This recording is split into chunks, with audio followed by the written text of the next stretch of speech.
Hey flower friends, welcome back to another episode of the Field and Garden Podcast. It is your friend Lisa Mason Ziegler, and so glad to be here with you guys today. And this is a spontaneous episode over something that just happened in my garden, and I thought, you know what, I have just got to be sure that everybody else knows about this. And so before we jump into this fun topic today, I just want to remind you that, friends, thegardenersworkshop.com is home base to all that I do. That's where you can stay in the know, in the loop, up to date and up to the minute, because we have all kinds of stuff that rolls out through our website. And then if you really want to be in the loop, sign up to get our farm news. Stuff from when our once a year free open farm is, to when new launches, new products are coming out, special sales, timely content. I mean, Jesse is so great about highlighting past blogs and videos. And if you want to get in on our education, just sign up for the farm news. And you'll find that in the show notes below, as well as it's at the bottom of every page on my website. And so, friends, the reason that I'm dropping this topic today is because what's happening at this very minute in my garden. So the name of this episode is Why Birds? Why should you be worried about having birds in your garden? What's the point other than they're fun to watch and all that stuff? Because, friends, so I was, our family, in our kitchen, we had an eat-in kitchen that my dad had built this peninsula island. And we grew up as kids eating at this island that overlooked this big window that had a tree right outside. And so my parents were kind of, when I say they were birders, they were not bird watchers like get in their car and go somewhere with a pair of binoculars people. They were like, take note of the birds that are in your yard kind of folks. And so we always had a bird identification book right at our table, or they're close by somewhere, so that, that was something that Mom would do with us. It's like, can you look up that bird and see what that is? And she knew what it was. She was just trying to get us to do it right. Anyway, so I was made aware of birds when I was growing up, but I just saw them at bird feeders. I never even wondered about the rest of their life or the rest of the story. Where do they live? Where do they come from? Where do they go? So as I was growing up, and then I started gardening, birds did become an important part of it, but not out of the gate. So I have to tell y'all what's happening here right now that did this. So I'm sitting in my family room that overlooks my shade garden where there's several bird baths. We're in the midst of kind of a drought here. And so we see a lot of traffic at our bird baths. Well, this morning, for the first time in my whole life, I had a flock of cedar waxwings, which is a variety of bird. You have to look it up if you don't know what they are. And even if you do know, go take a look at them. Actually, I just posted a reel of them on our social media. So cedar waxwings are like transient birds. Like, I've been watching here this morning, our resident cardinals and robins, wrens, and of course the mockingbird. They're like the territorial, live here all the time, mostly birds. Well, when we have these travelers like cedar waxwings come in, it's so funny to watch how they just guard their territory, then they let them have it. So this morning, I had a flock of probably 15 to 20 cedar waxwings on my bird bath at one time. And now on and off today, like right now, I'm watching them flit around in my tree. They aren't real certain about coming down to the bird bath since the robin has been kind of like flexing his muscles. But that just brought me to like, you know what? I'm going to share some of the basic facts that I'm aware of why we should take a few very simple and free or inexpensive steps to invite birds into our gardens. And I thought that's what we talk about today. But we have such bird song going on right outside the patio doors here. It's mostly a cardinal, that's that really long pitch, but birds are just a really important part. And I see now The cedar waxwings are actually moving through and they eat a lot of berries. I see them on our holly bush out there that is covered, or at least it was covered in berries. I'll go out there and take a look. I didn't realize that they ate that particular berry, but apparently they do. And so there's always something to learn about. And it's just so fun and exciting. If you have kids or grandkids, and you know what? My husband, old biker dude, is as excited about the birds as I am. So it's like gardening, y'all. It's for everybody. So let's just start off. Did you know that one single pair, that's two birds that are nesting, can consume thousands of insects in a single season? Think about how many birds you see in your yard and think about every pair potentially eating a high volume of insects. That right there is major insect control. So that's the first thing that I really wanted to talk about, is to consider just how many insects birds actually eat. And I think that I probably, because of my relationship with Bob Scammerhorn, who was the photographer of the Cut Flower Handbook, along with my sister, but also Vegetables Love Flowers, he is a nationally awarded wildlife photographer. And when he came here to shoot for my books, it's all we could do to keep Bob on point, because he kept going away from the flowers up to where the birds were, because he could identify all the bird songs, right? So he just really reminded me of information and added to it. It's like birds can be a major insect controller in your garden. And during the breeding season, which is where we're heading right now, right? That's why I thought this was just so timely, that birds need massive insects for protein. They need massive protein, and insects are like their hamburger, y'all. It's their protein, right? A robin that is feeding baby birds can eat 100 insects a day. We all think of them eating earthworms, but y'all, that's like the juiciest of all of them. They eat everything. Think caterpillars, aphids. All of slugs, all of these insects that we just want to pull our hair out over. It can be as simple in time as getting birds to your garden. So it says that warblers, wrens, and flycatchers. Flycatchers, not everybody sees them. They're kind of shy birds. We do have two that kind of hang around on our fence line here on the farm, but they're kind of nondescript guys, and if you don't know what they look like, you probably would never even notice them. But they all have one thing in common, and that's warblers and wrens and these flycatchers. You know what that is? They are known to be insect eating machines. Y'all, I think, when Bob was here and he was kind of spieling off all these little nuggets of information, I'm like, when you get busy and caught up in growing flowers, there's so much to do, right? You just kind of forget about stuff. When I first started flower farming, I learned long ago that it was far more convenient and a heck of a lot cheaper for us to use upside down trash can lids. I'm talking about outdoor trash can lids. We started off using the galvanized ones back in the day when everybody's trash cans, before we had big trucks with arms picking up our trash. Just turning those upside down and filling them with water. Well, now there's plastic trash can lids, and oftentimes you can even buy the lids, replacement lids for your trash cans. Literally, that's what I used to have, those all around my garden, my big working cutting garden. I would actually put a big rock in the middle of it. But anyway, we're going to talk about that in a minute, more about how to attract and the things to use. But I just was thinking back to all these things that I'm aware of that I'm just not doing anymore, because I want birds. Because you know what else they target?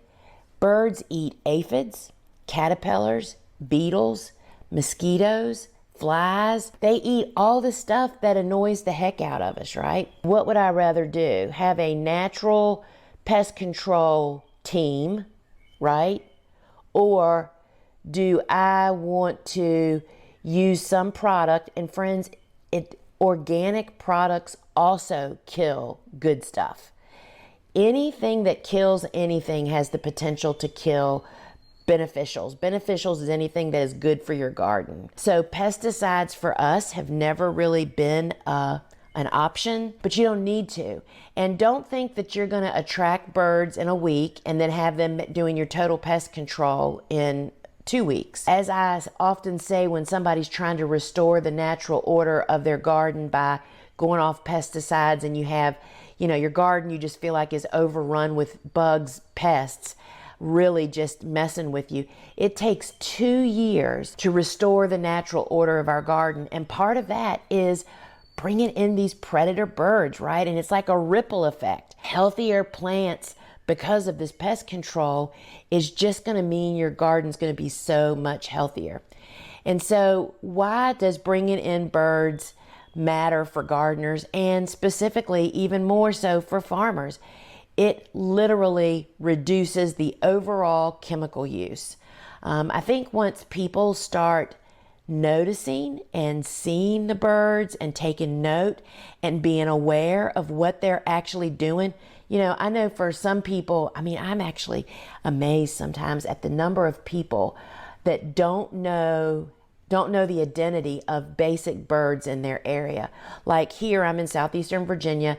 Cardinals are our state bird, and we have boatloads of them here. And I'm surprised at the people that visit here that are like, oh my gosh, what is that red bird? It's just surprising. So educate somebody, offer up some of these fun facts, right? Because once you recognize something and you understand what they're doing for you and what they need is for you to not use pesticides, because A, it affects them, and secondly, it kills insects that they're there to eat. And that's kind of what happens. I don't know if people have put this all together. I did years ago, slowly but surely.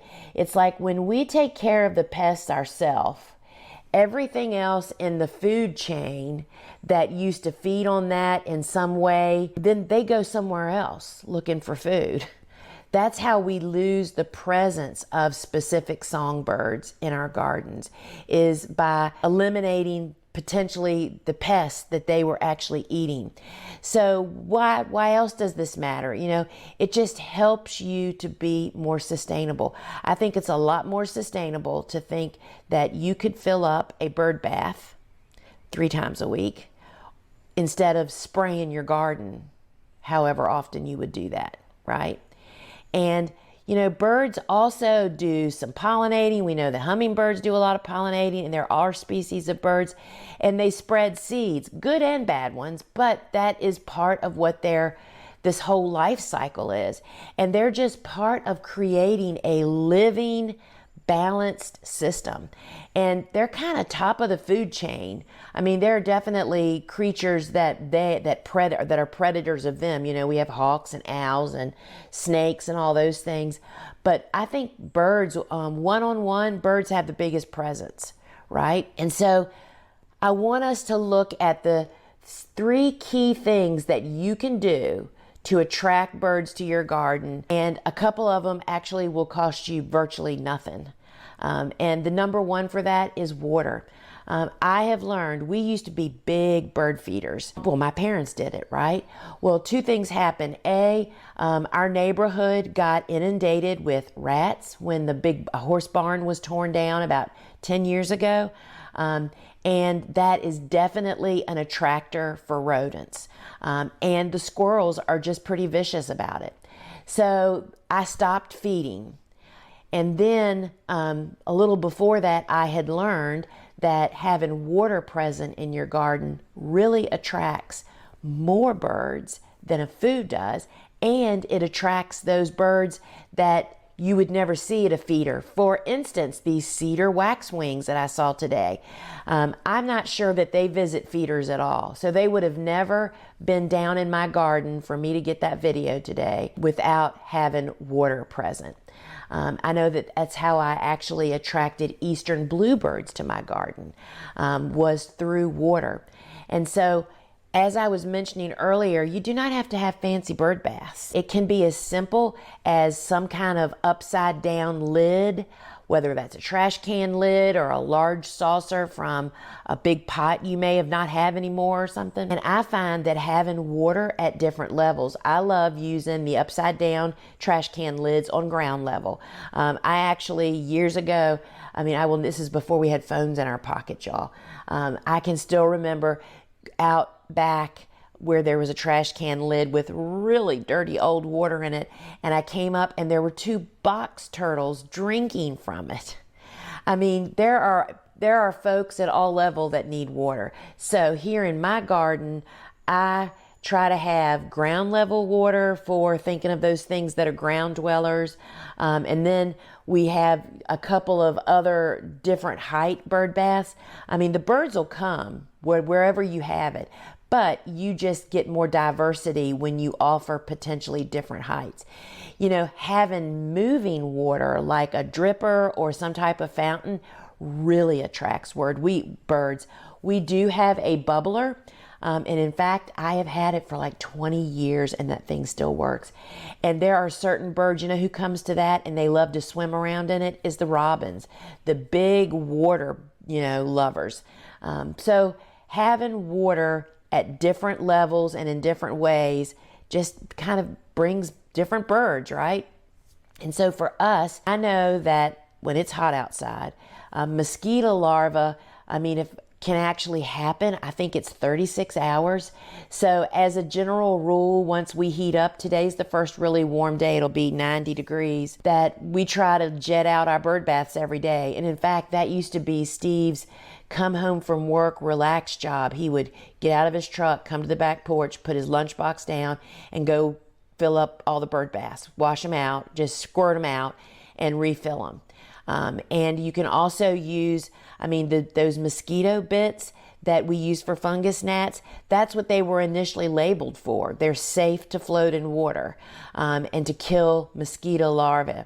And so you can control, mosquitoes do not have to be a problem. They're not a problem as long as you do your part, right? Either change the water daily or take a step with some type of BT product to keep them from actually thriving. And in my garden, my bird baths, one of them is kind of up and in the open, the one that's on the video that is showing the cedar waxwings, but the others are kind of nestled up against shrubs, down on the ground, amongst the hellebores. That just gives cover. They feel safe doing that. It just kind of helps to shield them from predators. So think about that stuff. So water in your garden is the number one thing you can do to bring birds in. And when you bring birds in, guess what? They don't just need baths and drinks. They're going to start eating your insects. They're major players in my garden team here. So then the next thing is native plantings. So native plantings, and I'm going to tell you in a nutshell what my understanding was of native plantings until I got educated. I used to think when I would hear the words native planting that meant, oh, those plants just grow better here because it's natural for them. They probably don't need as much water or as much care and just kind of, grow like a weed kind of thing. Well, that's a little bit true if you plant them at the right time, but that's not the big deal, y'all. The big deal is that when we have native birds, they eat native insects. And to have native insects, they need native plants, which is where they dwell or come from.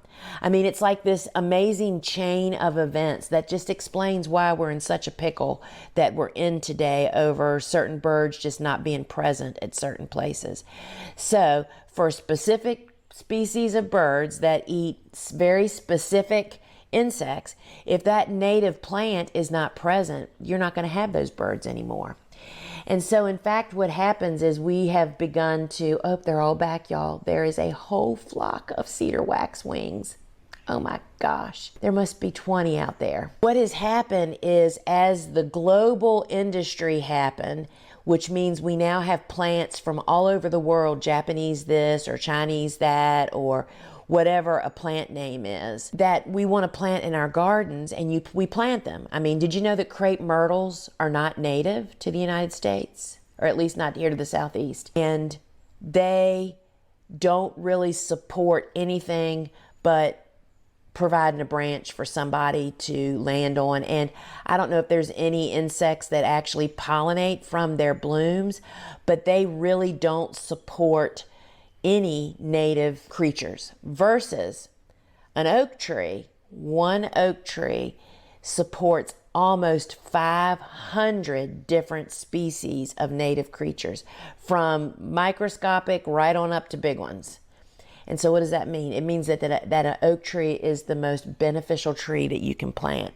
My point is that when we plant native trees and shrubs, we're supporting native wildlife and getting more of them. We're feeding them, we're providing a lot of things that they need. I'm not suggesting that you tear out your landscape and replace it with natives. I'm saying that when it comes time to make a choice, that you're ready to replace something or add something, consider natives. Because I will say that Doug Tallamy's book, his book, Jesse will put it in the show notes, will change your world. That's what changed me so many years. Once I understood how the whole chain of life works, it just makes it really easy on how to make that decision. So native plants means that the native berries, there's going to be birds like these cedar waxwings that are going to love them. And they just provide more options, and you can most often find a native version of the look that you're trying to go for. So native plants, we've surrounded our whole farm with a native border purposely for birds. Birds were the focus, but we know that we get everything else along with it. That's the native insects. And so considering native plants, trees and shrubs is really a great opportunity to bring in more of the insects, to get more diverse bird action in your garden so they can eat more insects, y'all. And then number 3 is pretty simple too. It's offering shelter and nesting. We do that by offering dense shrubs and trees for resting, for nesting, and for roosting. It's real funny that we can watch the kind of ebb and flow of the birds in our native border. You see certain birds family. We have several, they're called thrashers, which there's a picture of a thrasher in my book, Vegetables Love Flowers, and Bob pointed this out to me because he took the picture. There's a picture of a thrasher, and when you look at the picture close, you can see that, did you know that birds have whiskers? You can see the thrasher's whiskers. Well, they're pretty big birds. They're big, as big, if not bigger than robins, and they're a chestnut color and freckled chest. They're super cute. Anyway, we have a bunch of them. They live in our native border. They live kind of on woodland, kind of ground level stuff.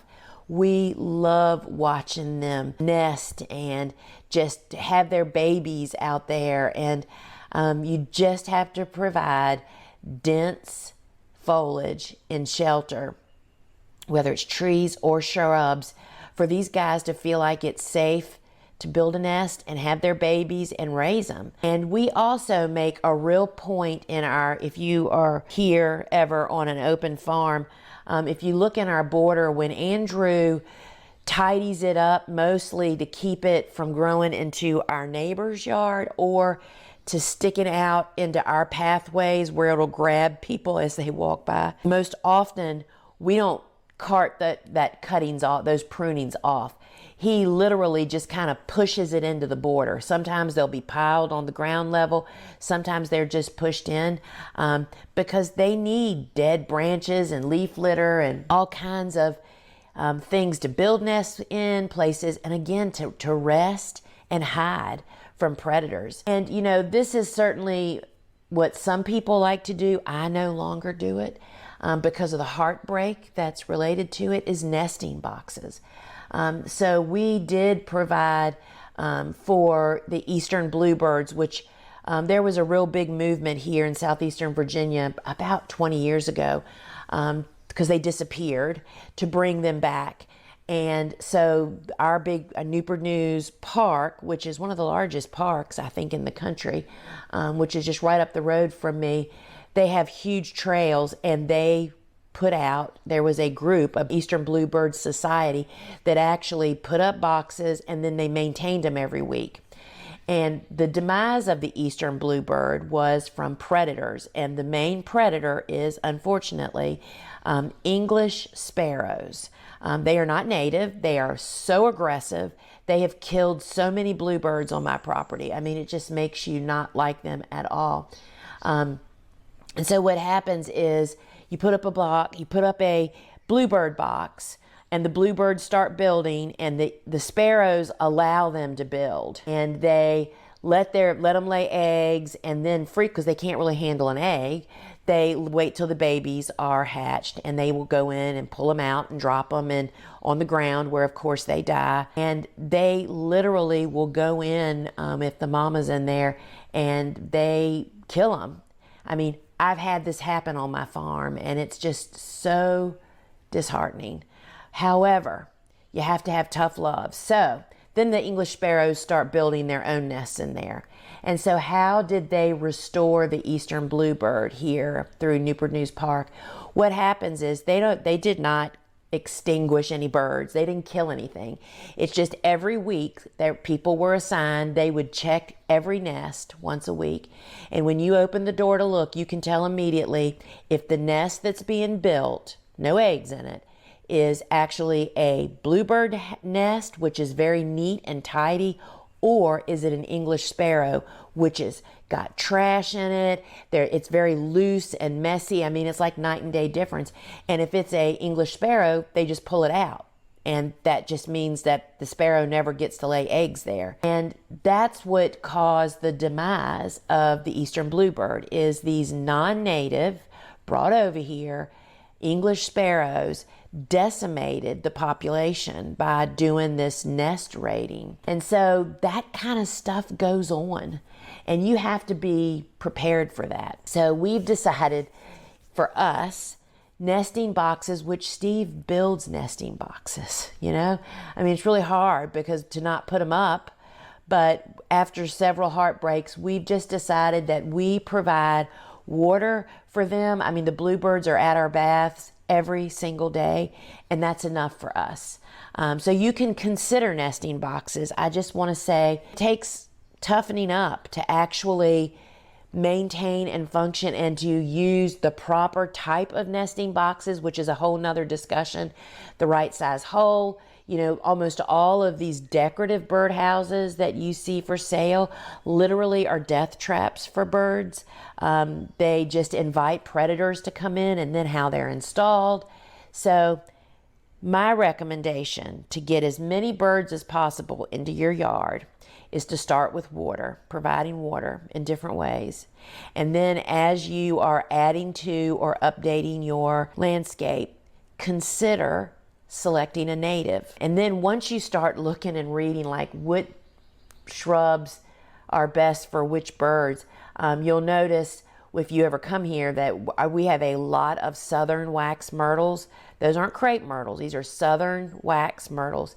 They are huge attractors of bluebirds. That's why we have so many bluebirds here now. They're berries, and it's like now I just want to plant nothing but them, but we have to have stuff for other birds too, I mean, it's just getting a little education, y'all, and it benefits our gardens and our farms so very, very much. You're not just attracting birds, you're building a working garden that is going to help to maintain itself. This is all part of restoring the natural order of your garden. And if you want to learn more about that, my book, Vegetables Love Flowers, really shares my philosophy of how to do that. And it's not an overnight fix, but it works. And my gardens are living proof of that. And I just think inviting birds to your garden, this is just such a great time. And I can't tell you how busy my bird baths are. You can get really caught up in watching them. And it is just so fun for kids too. So friends, I hope that you know now why you want to have birds in your garden. They're basically a workforce that they'll come for just water. And I think that's a great way to attract them, and to have bird baths out in your garden.